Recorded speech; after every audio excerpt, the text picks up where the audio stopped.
Okay, today on Book Talk with Bookish Erika, I am interviewing author Chris Cole. Chris, thank you so much for meeting with me today. I'm glad to be here. You have published quite a few books. Can you tell me a little bit about the books that you write? Yes, so I have published 11 books so far. I've participated in one anthology. All of my books are LGBTQ plus oriented, so they have what I call queer lead characters. I write romance, science fiction, and urban fantasy. I also have future plans for a young adult fantasy series and a group of youth children's books as well that are going to be geared toward acceptance and affirmation and that kind of thing with told through the story of my dog's eyes of all things. So I have that kind of brewing as I'm working toward publishing more things. Interesting. I don't think that I have read a lot of books that are through a dog's or animal's perspective. So I think that's going to be something pretty unique. Yeah, no, I'm very excited about it. I think that I'm planning. My dog's name is Chewy, and I'm planning on calling it Chewy's Chases. So in each book, he chases something. Like in the first book, it'll be Chases a New Home, which tells the story of how me and my ex-husband got him. And then from there, it's kind of like Chewy Chases. I have different ideas of like keeping in mind like how dogs behave and trying to advocate for mental health actually within dog populations as well. Things like, this is what a dog looks like when it's scared, and this is when Chewy felt scared, this is what he looked like, and this is what he did. And so being aware of like how to treat animals is something that I want to advocate for. As well as making sure that it's fun and entertaining for the kids. Chewy meets a giant and it's a Saint Bernard. Chewy's a little Shih Tzu Schnauzer mix, and so he's only like 15 pounds tops. And my parents had a Saint Bernard mix, and it was just really, really fun to introduce them, where the big dog's just like, "Oh, well, hey, little guy," and Chewy was like, "Get away from me, you giant," kind of very panicky kind of thing. But Chewy is a very special dog. I love him dearly, and so I'm excited to work through that. I think that is such a cute idea. Everyone loves their pets, and so I think more people should incorporate their pets into their works because, your work of art, your stories really are a piece of your heart. And so I think incorporating such a special animal will just be even more special. So I'm excited. I think that'll be fun. Will it be illustrated or not? I'm planning on having it illustrated. I would like to go the traditional publishing route with that if I can. But I know that can take time and it can take a lot of luck, basically. So we'll see how it works out. If I end up doing just that with self-publishing, that might be working with an illustrator myself. I am not a graphic artist in any kind of capacity, so it would definitely have to be outsourced to someone else. And I would love to do that and work with an illustrator to make my ideas kind of pop on the page. I love that. I think that would be super cool. I'm excited to see how that turns out. I just need to do the writing. That's the hard part. Mhm. So why is representation of LGBTQ plus characters in novels so important? I think in our current climate in the United States, especially, I think we see a lot of like visibility in terms of like queer voices, which is becoming more prevalent. What I'm aiming for is to make that visibility something that is normalized, because I'm just a normal person trying to live my life kind of thing, and all the LGBTQ plus people I know, the queer people, we're all just kind of trying to live our lives. Um, and so what I want to do is tell stories about these extraordinary circumstances. Like my science fiction series is about gaining superpowers and learning the discovering the origins of the planet Earth and meeting aliens and that kind of thing. And the characters are just queer. Like that's a thing. They can go through queer struggles, face discrimination and that kind of thing. But I really like to tell these stories so that we're reminded that we're people first and foremost.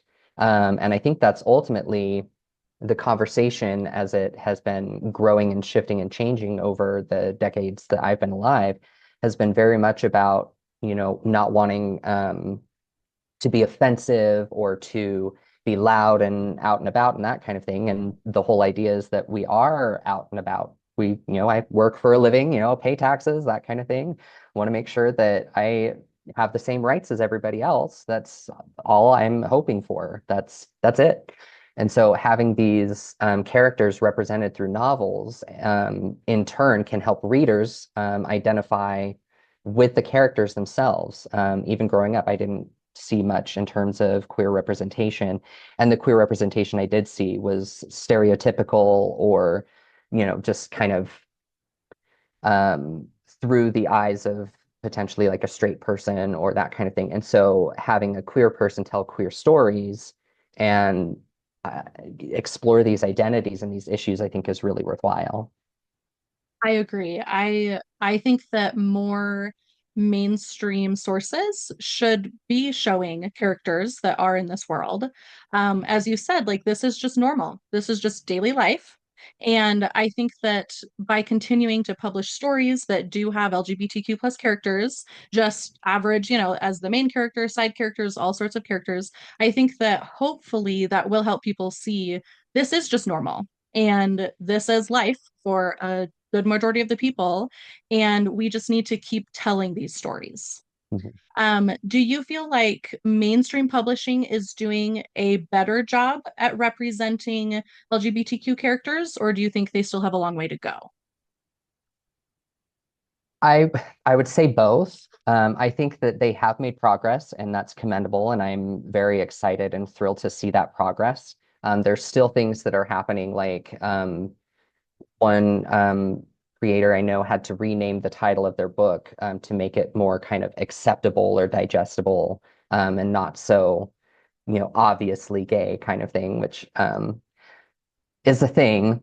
And I also understand the idea of wanting to reach a broader audience so that the people who wouldn't normally access that material would be like, oh, well, I'm reading this great book for my kids, and it just happens to have these two queer characters who love each other, and that's okay. Like, it's not, my kid's not, raising a ruckus or so super confused and is just kind of accepting that. So maybe I can calm down about that.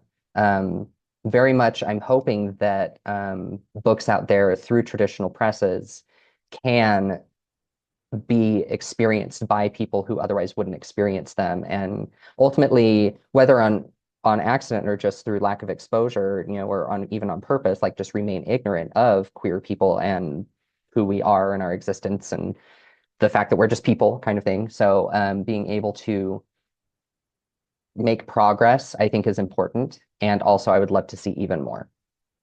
Course, yeah. I think I can think of a couple mainstream traditionally published books that do have queer characters as their main characters. But like you said, I think there could be a lot more done. And hopefully, I think readers have very powerful voices. And so hopefully readers will be asking for the more diverse voices. And hopefully the publishing houses listen to that. Because I do think it should just be normal every day in all the books. I don't think it needs to be toned down, like you said, for that one book. It should just be published how it's represented. So hopefully we're moving in the right direction. There Yes, is I agree. definitely there is definitely a long ways to go though. Mhm. Do you find it difficult to balance writing your characters to reach a broader audience, like you said?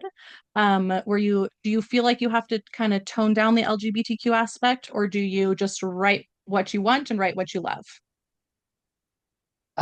So I definitely consider my audience in terms of what genre I'm writing and for who. So like with my adult novels that so far I've only published for adults, I haven't worried about trying to tone down characters or make them, less offensive or anything, or some of my, like one of my romances has a drag queen who's super outrageous and even modeled after a couple drag queens I know that is, and even they one of the people who I modeled the character after participated in a play staged a reading of a version of the book that I did. And so they were like, "Oh my gosh, this character drives me crazy." And I was like, yay! Like that's the fun thing for me is recognizing that yes, I can make this queer character likable or dislikable based on personality traits and has nothing to do with them being queer. And even, queer people don't always get along. And so what I like with the adult side of things is that I'm able to just represent characters, whoever and however they appear. When it comes to my young adult and my children's series, I will be more mindful of how I explore gender identity and sexual orientation. I do want those to be accessible to youth, and I don't want to just drop a bunch of, adult things into, especially the young adult fantasy. While I also recognize that there are kids out there who are dealing with things that adults have to deal with. Teenagers are aware of what's going on in the world. They're on social media, they see all the things. And so being able to write characters that can be relatable to them in terms of identifying themselves and exploring their identities and finding who they are. I think that's a very standard, relatable, um, not a trope, but just a very relatable story arc that we see in novels is finding who we want to be or who we are, or who we were meant to be. And queer or straight or anything in between is we all want that, I think. Definitely, I think so.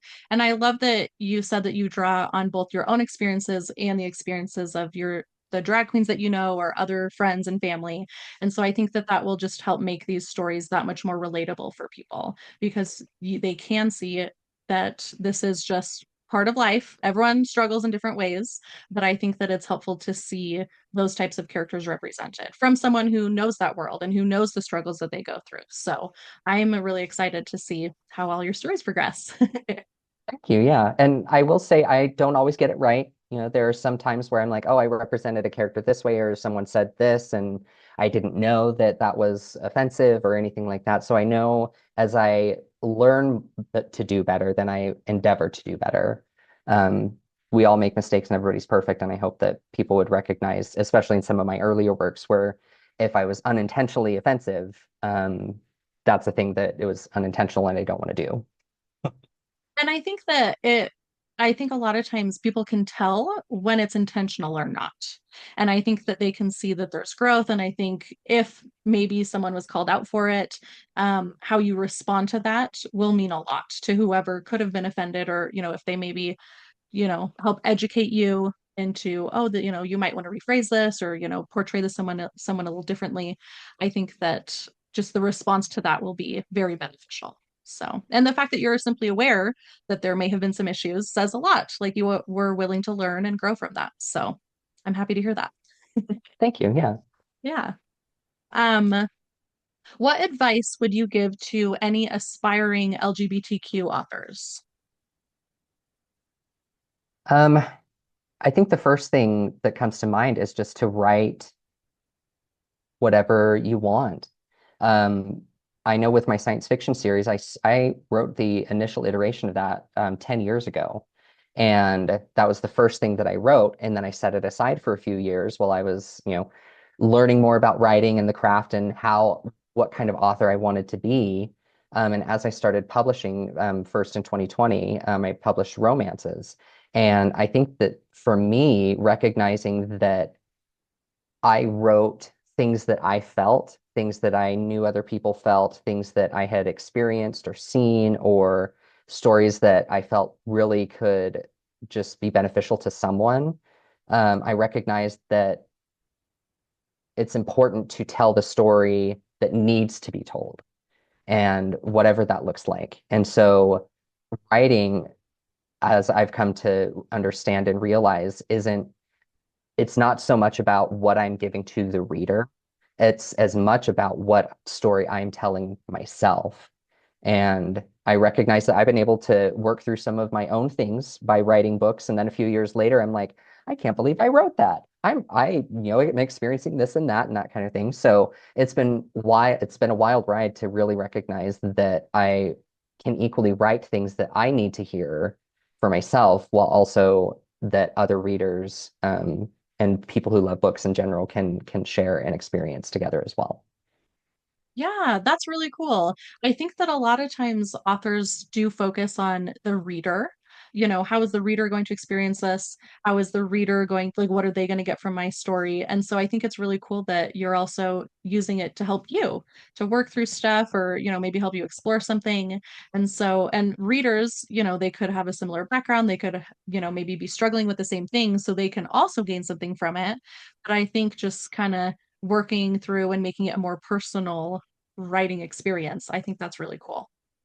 I recognize that if it's a book that I wouldn't really want to read, then other people probably feel the same way. And so I write things that I'm like, oh, I wish I'd had something like this growing up, or had a book like this. So very much, yes, I'm writing to an audience, and I'm included in that audience. I love that. Yeah. And they always say you should write what you love. And then you'll find your readership, from who also loves what you love. But it sounds like you are definitely writing what you love. So I love to hear that. What is something unique about your books or writing process? Oh gosh. I think one of the things that I've done is I all of my books are published under my name, versus like in one genre, an author may publish under one pen name and that kind of thing. I decided that I wanted more to focus on just a story by me. If people like stories that I tell, then they may enjoy the story in this genre or this genre. Um, I don't know that my writing process is even something I can define because I don't necessarily know that I know what it is in the first place myself. I sit, with at a computer, and setting can vary. I can be at a coffee shop, or I can be at home. I can be, um, sitting outside. It just depends on where, but usually I have to have something to drink, whether that's a soda or a coffee, or I should do water. I definitely should do water more. Sometimes I do all three, like I have the sampling of whatever I need at the time. I'll also listen to instrumental music, and a lot of times that can depend on what I'm writing. So if I'm writing like a romance, I may listen to like, smooth jazz or something like that. If I'm writing fantasy, I'll try, Pandora Station of like fantasy, Dungeons and Dragons kind of stuff. Um, and it really just kind of goes from there. Sometimes I'm very inconsistent. Sometimes I will, in one week, just write thousands upon thousands of words, and other weeks it'll just be a few hundred, and maybe I only sat at the computer once. Um, I try not to push myself because I want it to be fun. And I think we can all, even with the things we love, forget that we love them because they bring us joy and they're fun. And so even when I'm sitting down and like, oh, I have to work on this marketing thing or designing this, bookmark or a banner or something like that, I still can find joy in it, even if it's not writing, because it's something that is helping me explore my writing and get it out to people who may enjoy it. That makes sense. And, that kind of goes back to you need to write what you love, but you still need to love the writing in order to be able to write. And I think that setting the scene, like you said, whether it's outside, whether it's inside, whatever drink you have, I think that that's all part of the fun process. Because when I write, I always have a million drinks near me. My husband makes fun of me because I leave cups and water bottles all over the house. But I'm the same way. I have to have a couple drink options and I have to have my snacks. And that way because I like to snack as I do stuff. But setting the scene and being comfortable and just making it fun, I think will help. And I think it'll come through in your writing as well. I think, if you can kind of tell if a writer maybe didn't love their story, but when a writer really loves their story, I think it comes through in their writing. So Yeah. I have a question for you because yeah. I've been looking for a snack. I also like Oh, to snack, but if I get like sticky on my fingers or like the Cheeto dust or whatever, it drives me crazy. So are there snacks that you have that don't get on your keyboard? that's a good question. I do a lot of popcorn and I do pretzels. I love both of those things. Okay. I will Yeah. have to remember that and try those. Thank Yeah, you. You could have yeah, just they're saved my life. fairly clean. I hope so. Yeah, they're pretty clean, and I like salty, crunchy stuff, so that's kind of what I do. And I'll also do fruit, like grapes or something, just to kind of change it up, but that way it's not sticky, like you said, or even salty, and it's just something easy I can pop in my mouth. There you go. Yeah. So you also write plays and screenplays, is that correct? Yes, so I have taken my romance Avoiding Aiden and turned it into a play. That's the one that we did a staged reading locally. There's been a couple, I wrote for a local theater company that did a 24-hour theater production where they had four plays that were 15 minutes each, and they, from 8 p.m. to 8 p.m., wrote and performed the play, rehearsed and performed the play in a matter of 24 hours. So it was really fun to write that. And I wrote in 2017, the play was called Ka. Um, and it was very political satire, and I had a blast writing that and actually would love to see the draft and see how I've grown as a writer and maybe try and expand on that more. But I also love, I've written screenplays for Christmas romance, also LGBTQ plus. And I've taken my science fiction series and started writing limited TV series episodes.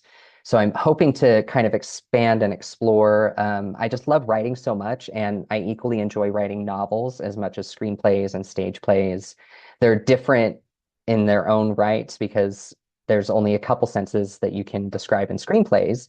You can't describe what something smells like. You have to describe the person smelling something and reacting to something like that versus in a book, that's different. So I really enjoy just all the various formats and would love to see how I can grow and expand from everything that I'm writing. I just love to write. That is really cool. And I like that you're adapting your novels into other formats. And I think that will only improve the writing ability just because, like you said, you're forced to view things and write things in a different way depending on the format. And I think that's a skill that not very many people have. I think that people either write novels or screenplays or, I don't think that there is necessarily a lot of overlap because the writing is quite a bit different there. Yeah, and I originally got my bachelor's degree in broadcast journalism. And so I was trained to write as a TV news reporter. And then once I started writing novels, I realized things like, oh, I should probably describe the setting. I'm focusing a lot on dialogue. I'm just saying I'm doing a lot of telling, some of the classics as we learn and grow as writers. So it was fun to be able to explore that creative side. That I originally couldn't really quite do as a TV news reporter. That is really cool. I love that it's not quite full circle, but I like that you're still using those skills just in a different way and you've been able to adapt. So I think that's pretty cool. Yeah, love it. Yeah.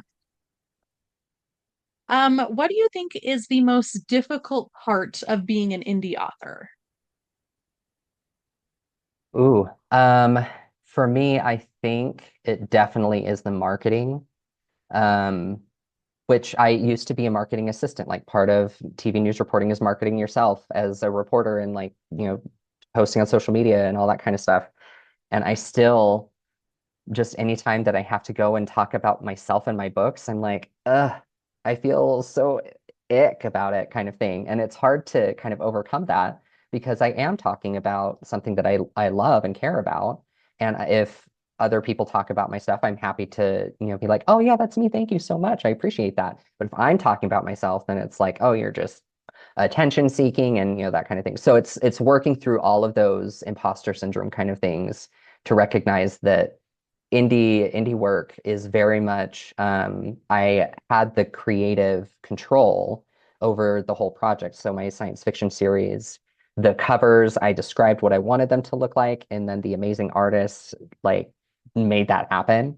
I'm still like, I don't know how you did that. Like I used my words as best I could, and you made what was in my brain even better in visual form. Um, Was that for the and the, Fragment series? yes, yeah. So Those all four covers are covers. beautiful. I really, really like this cover. So, Oh yeah, I have the first one here. I know it's backwards, but so ooh, I've got it's it's kind of so like pretty. movie poster. And then I Hmm. love the second one too, and these are like my copies that I keep for myself, but I just love it. yeah, the way that I described it and they just took it and ran with it, it was amazing. And then the editing part and the formatting and all that fun stuff. I did have fun with that. I do kind of enjoy that detail-oriented work where I'm like, oh, I get to choose what the font looks like and choose this and that kind of thing. And um, then it came time to like market the books now that they were out and available, and I was like, ugh. Like I just don't wanna. But it's worked out well, the marketing that I have done. I know I could do more, and I'm also, I'm not a full-time author in any sense of the word. I work full-time, and so being able to do what I can with what I've got is the important thing.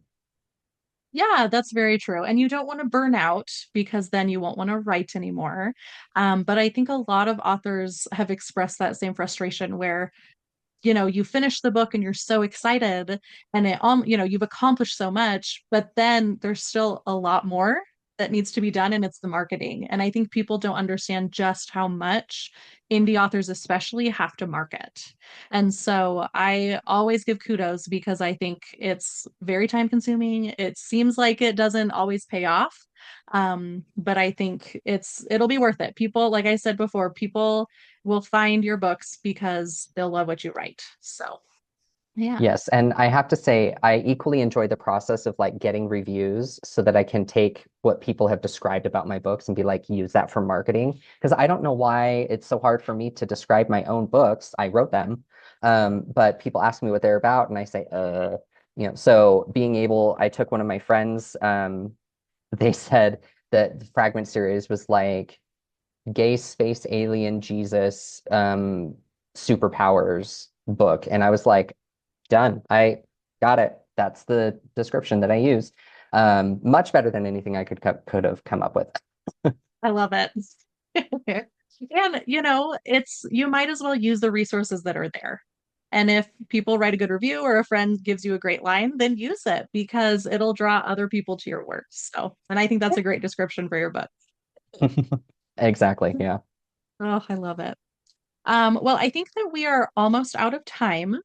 So if someone wants to start reading your books, what formats are they available in and where can they purchase?